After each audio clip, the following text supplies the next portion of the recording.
From bahay ni Kuya to Hotel 88, PBB Collab Housemates, bibida sa pinakabagong Kapuso Kapamilya teleserye.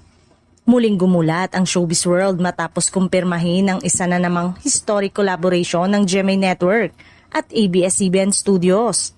Ang dalawang higanteng network ay magsasanib puwersa para sa bagong teleseryeng pinamagatang Hotel 88, tampok ang ilan sa mga dating PBB Collab housemate na ngayon ay handa ng pasukin ang mundo ng primetime drama. Kung dati ay nasaksihan natin ang kanilang journey sa loob ng bahay ni Kuya, ngayon naman ay bibida sila sa isang makulay na kwento na iikot sa isang grand hotel na puno ng sikreto, ambisyon at pag-ibig. Ang Hotel 88 ay magtatampok ng samot-saring karakter mula sa mga ambitious staff hanggang sa mga high-profile guests na magkakaugnay sa pamamagitan ng mga kontrobersyal na pangyayari.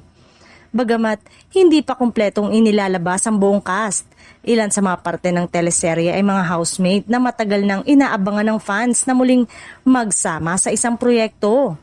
Kabilang sina Will Ashley, Bianca De Vera, Dustin Yu, Mika Salamanca, Brent Manalo, River Joseph, Ralph De Leon, AC Martinez, Sneer, Kira Ballinger, Josh Ford at Cyril Manabat.